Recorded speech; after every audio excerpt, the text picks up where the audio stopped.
In Conversation podcast series with author Nigel Beckles. Welcome to the podcast. Get ready for takeoff. Welcome back to my In Conversation podcast series. My special guest for this episode is a multi-award-winning anti-racist and human rights activist. He is also the former Deputy Mayor of London, Mr. Lee Jasper. Well, hello Lee. Welcome to my podcast series. How are you? Yeah, I'm very well, Nigel. Delighted to be on it. I am delighted to have you here. So what have you been up to during these very curious times? Making sure family are safe and those that need to be shielded are very well protected. Getting my 86-year-old mother to learn how to use a tablet and make video calls has been a very interesting challenge. And redecorated the house and done every odd job my wife has had on the list for I don't know how many years, as well as doing some work on consultancy and activism, promoting my own show, Lee Jasper Drive Time. So all in all, very busy, really. Well, we're going to talk about your Drive Time show a little bit later on. But in the meantime, let's step back into the In Conversation time tunnel. Where did you grow up and what were your favourite subjects at school? I grew up in Manchester. Split childhood. I grew up until I was about 8 years old in Cheetham Hill, Manchester. And then from 8 until 19 in Oldham, just outside Manchester, Oldham Mill Town. Favourite subjects were school were English, sports, and science. Well, having done a little bit of reading up, I understand you were excluded from school. How old were you when that happened, and why were you excluded? I was excluded from school 5 times in total. But I was excluded initially for fighting with teachers. I was at a school which had switched from a grammar school to a comprehensive school. So it was way back in the day, in the early 1970s. And the way in which old grammar school teachers sought to interact with young black people was unbelievable, really. And they tried to instill the same level of grammar school discipline and talking to young people in that old English way that they can up north. And it didn't really work. And so we came into open conflict. So that was the first time I got expelled. The rest of the times were really around various racial conflicts with groups of white boys at the time, and we were very common conflict, and they would invariably lose out as a result. And of course, whether you were defending yourself or it didn't matter to school authorities, black boys were just routinely expelled. At one point, I remember being in a class full of Bangladeshis who didn't even speak English. And most of the black boys were in the lower stream with the Bangladeshis, and we spoke perfect English. So the racism in the early 70s in the British school system was really something that you had to experience to be believed. So what type of work did you do after you left school? Initially, when I left school, I worked selling women's tights on a market stall. So Wow. I started that before I left school on a Saturday morning. And then as I left school, I then went to work there full time. And I would sell all the shades of ladies' stockings to all those ladies who were purchasing them. So, yeah, ladies' stockings. And I went on to make in a factory that made television tubes, those big bulbous television tubes of old. And we would take old television tubes, recycle them and glass weld them new tubes at the back and put in new electrical equipment and resell them on. And I did that for a number of years too. Wow, that's certainly a very interesting career path, to say the least. Ladies' tights and television tubes. Well, Lee, you describe yourself as a human rights activist, also an anti-racist activist. When did you become interested in fighting injustices and becoming an activist? Yeah, I think I had a mother that was always taught me to defend the underdog, and throughout her life she would always be supporting the underdog, and I think that was bred into me as a very young boy. And when I was at school and saw the injustice of the number of exclusions that we were being faced, And then back then, of course, the SUS laws were in place where a police officer could stop you and arrest you for committing a crime to persons or property unknown. And you would appear in front of a magistrate without a jury. And the officer would simply say they look suspicious, that they were about to commit a crime, and you would be convicted of that crime. So quickly it was a small black community as I was growing up as a teenager in Oldham. And the police were violent, they were racist, and they were dragooning young black boys from off the street.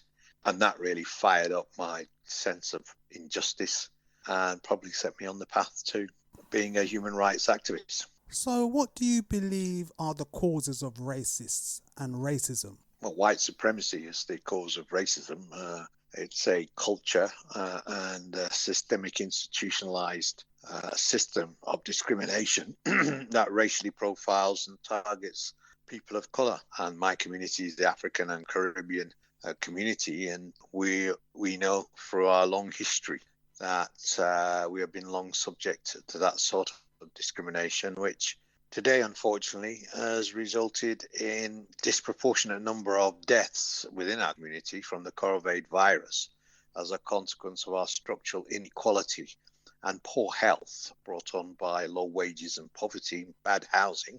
We now see the real consequences of that discrimination. So who or what inspired your interest in politics? I was always a big fan when I was growing up of Martin Luther King in the 60s. I used to watch him as a child at my grandparents' house in Cheetham Hill. From there, Malcolm X was a big feature on the TV screens. Muhammad Ali was also a huge influence on me at the time. And as we got on, people like John Kennedy, President John Kennedy of the United States also captured my attention. So yeah, all of these figures really had a compelling and profound impact in my early childhood on my political life. I think as a teenager, one looked up to people like Reverend Jesse Jackson, Nelson Mandela while he was still on Robben Island. People forget he was in there for 20 odd years. And I actually remember making a T-shirt with Nelson Mandela ANC's name on the back. I was doing some tie-dyeing at a local community centre and I had a spare white T-shirt. So I thought, let me put Nelson Mandela ANC on the back, which I did. I remember first wearing this T-shirt in about 82, 81. And people were giving me hassle on the street that I'm wearing a T-shirt with a terrorist name on it. As I recall, Margaret Thatcher did label Nelson Mandela a terrorist. No, absolutely. And it was just after that. I think it might have been the exact same year. So I know that she inspired the local white community to take that view. But I'd known about his struggle and read up about it as I was in university. So, these are the people inspired me. But also Winnie Mandela. I mean, people tend to dismiss Winnie Mandela. But when Nelson Mandela was in jail, Winnie Mandela strolled the world and made sure that the struggle and her husband's name was resonant around the country. And I always remember looking up with great admiration to the way in which she fearlessly faced down the apartheid regime. And she was also another great inspiration. You have a degree in social sciences. Why did you choose that particular subject? Well, I'd been to prison as a consequence of fighting with the police officers. So I would never submit to racism easy and ended up spending a time in jail. I read the autobiography of Malcolm X while I was in jail. And when I came out, I decided I wanted to really do something to help my community. Once I'd, given it was 1981 and the riots of 81 had just taken place, one of the good things Margaret Thatcher did do was post-riots, she decided that if you had no qualifications, you could take a foundation course, and if you got through it, the government would pay for you to go to university. So I took a foundation course. On that course, I was taught by the wife of Professor Gus John. Her name was Professor Jill John. and she was a advocate for radical black history and black politics, both in the United Kingdom and abroad. So my foundation year before going to degree was that. And then once I began to look at what degrees were on offer, I liked the fact that social science involved economics, sociology, psychology, research methodology, and all of those I thought would be useful in relation to being an advocate for my community. In the 1980s, you became involved with the Notting Hill Carnival. How did that come about?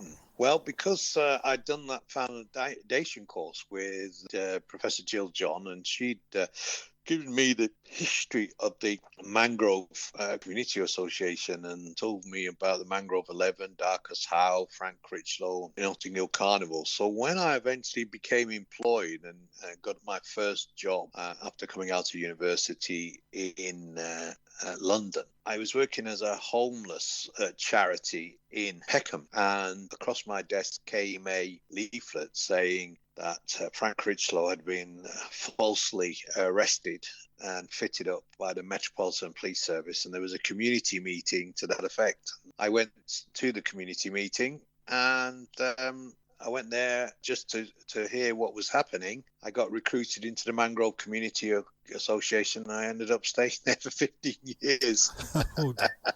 Wow.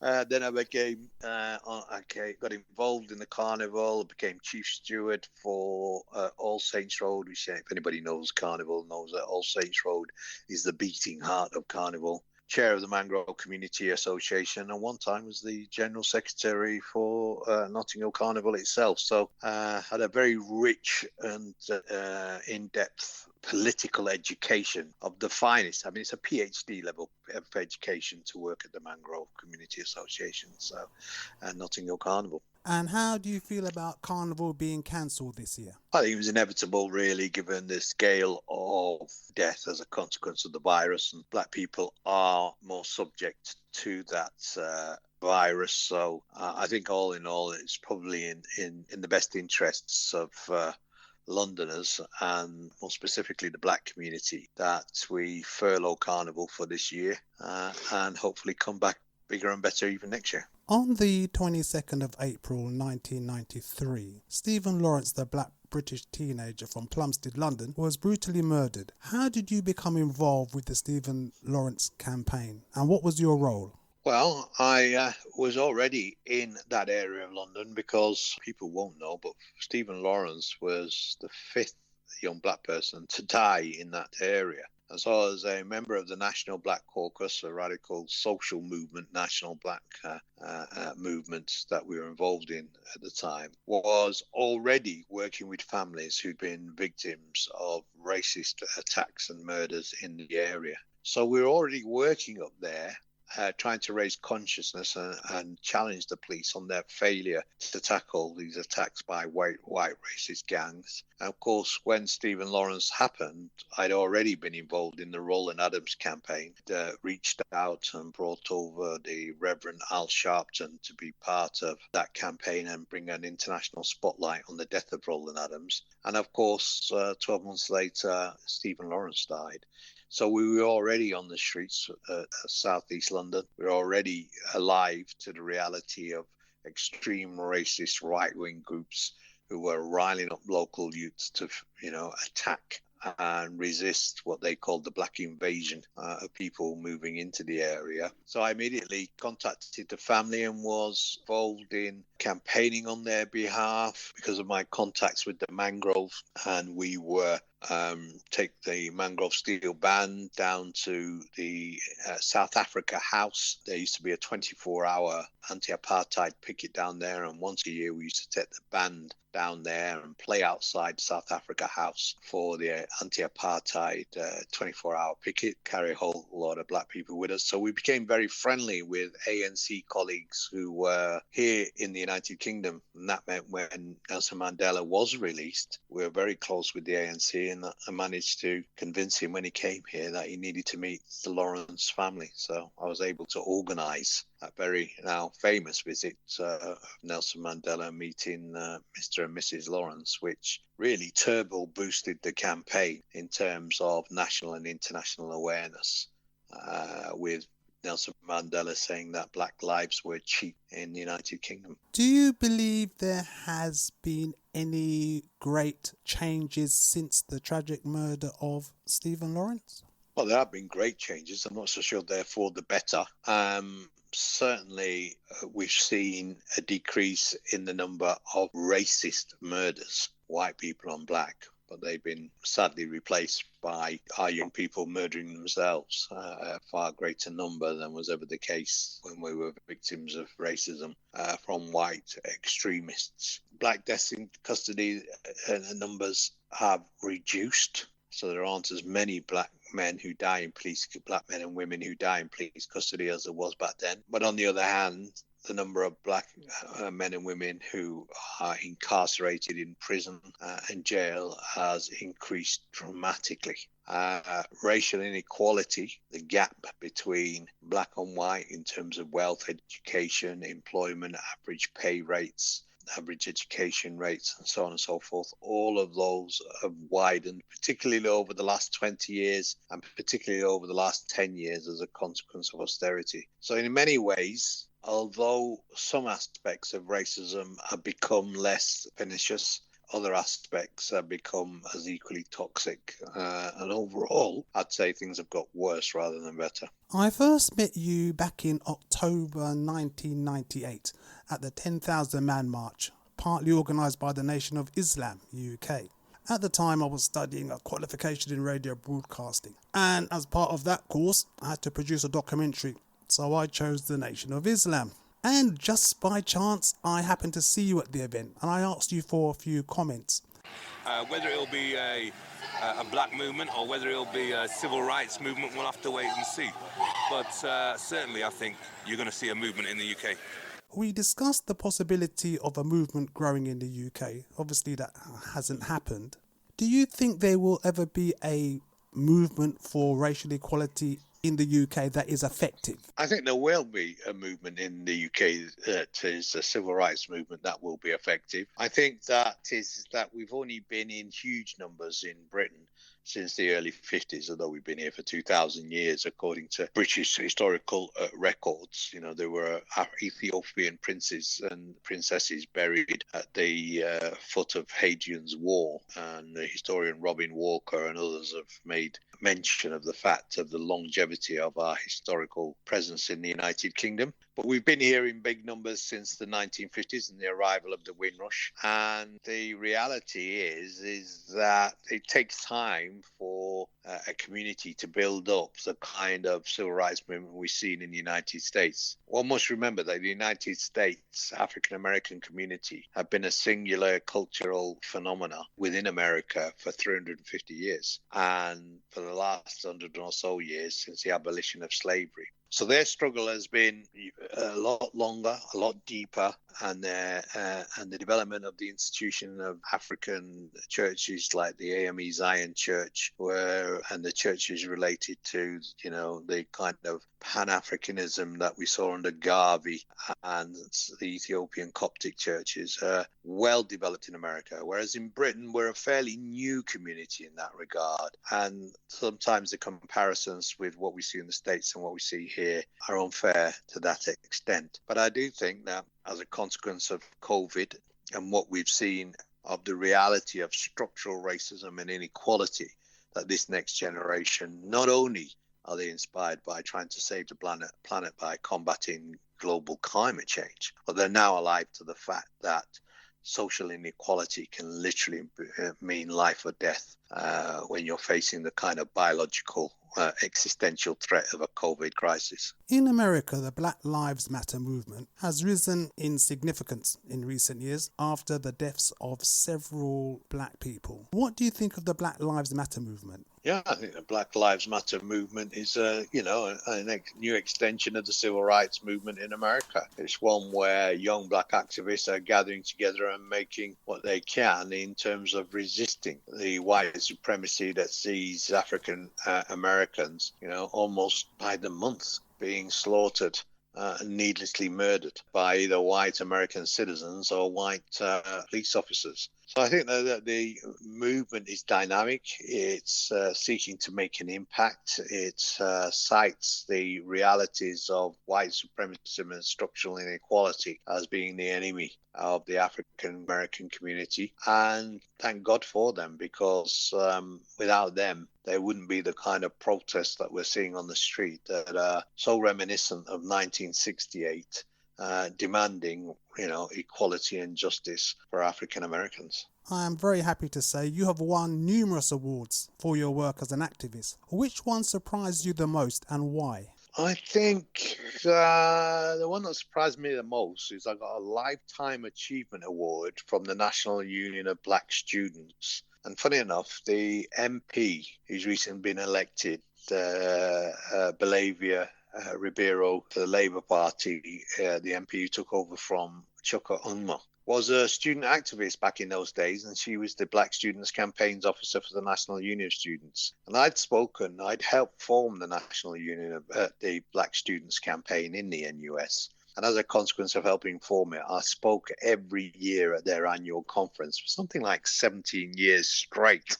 Wow. Motivating students to keep their focus. And I think it was in her last year, which must have been about 2006-07, I was due to give awards away, and I was given an award by them for my lifetime commitment to their struggle. And that holds pride of place in my trophy cabinet. I think another one that I am really proud of is Black Community Activist of the Year award from The Voice in 1996, I think it was. And that was when the owner, Val McCalla, was owner of The Voice. And back then, The Voice was a radical campaigning paper for Black equality and rights, and really reflected the Black community in a vibrant and dynamic way. And so I was delighted to be able to receive that one too. Well, your work continues. You have sat on many committees during the years. Which committees do you currently sit on? At the moment, I'm a founder member of Black Socks. So Black Socks is a social movement in which Black professionals and activists give their time and independently sponsor, or a self-help movement. I'm very proud of that one. I'm chair of Lambeth Youth Safety Forum, which is a network of all of the voluntary sector organisations working throughout Lambeth with young people. I'm chair of the Lambeth Community Safety Alliance, which is a committee that is dedicated to developing public health framework to tackle violence against young people, women and girls in the borough. Yeah, all of that means I keep very busy. So it seems. So besides politics and being an activist, what other interests do you have? I have an allotment, which I'm very proud of. Spent the day on there today in the lovely sunshine. So we have a landlocked piece of greenery near where we live. And it was woefully underused, and we managed to get access to the land and raise some money for its redevelopment. And we have really developed what is a lovely secret garden. Most people walk past it, don't know it's there, because the entrance is really unusual. You have to unlock some gates and go down another long path and then go through another gate, and all of a sudden you're into a fantastic half acre, which is full of allotments. We seeded that with lots of plants. In fact, when my daughter got married 4 or 5 years ago, we planted the flowers for her wedding in the garden. And the following summer, when the plants bloomed, she had her wedding in the garden itself with a lovely band and musicians and lots of lovely flowers that were planted. So every time we go to our allotment to grow our cauliflower and cucumber and spring onion, and because I'm a great grower of those plants, then we're always reminded of the day our daughter got married, because the flowers we bought for that wedding, the plants we bought for there, are still blooming, and a lovely reminder of that glorious day. Gardening is something that I do to relax. I also train quite hard, so man of my age has to keep himself in as good a condition as he can, and so I tend to do weight training. I've got my bicycle, so I'm riding up and down as well. So, yeah. I understand you also started a drive time show recently. What station is that on, and when is it on? Lee Jasper Drive Time has been on now for about a year.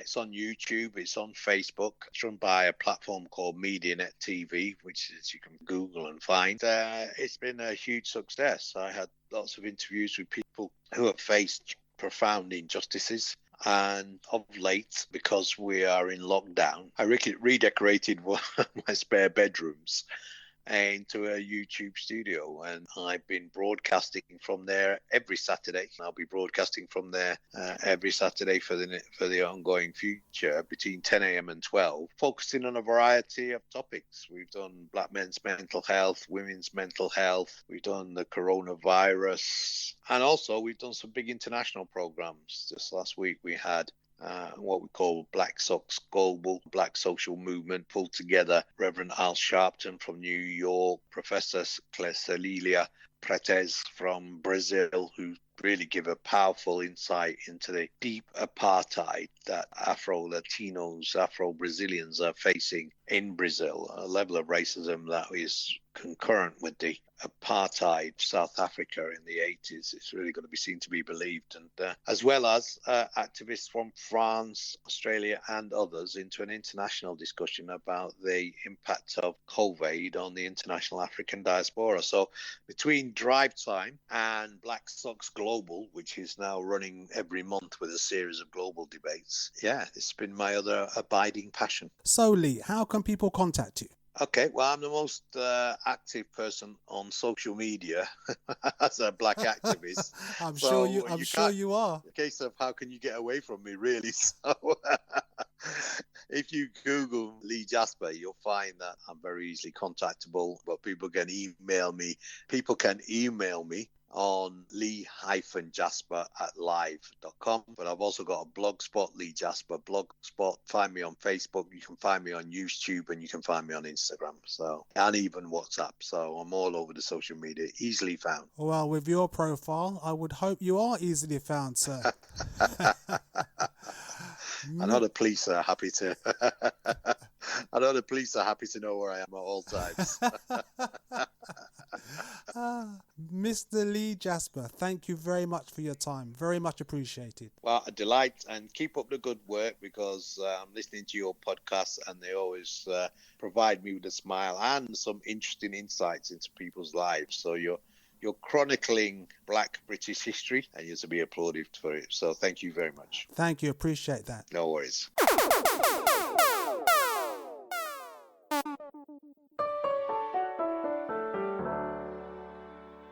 Thank you for listening. Please join me for another In Conversations podcast very soon for more interesting and entertaining discussions.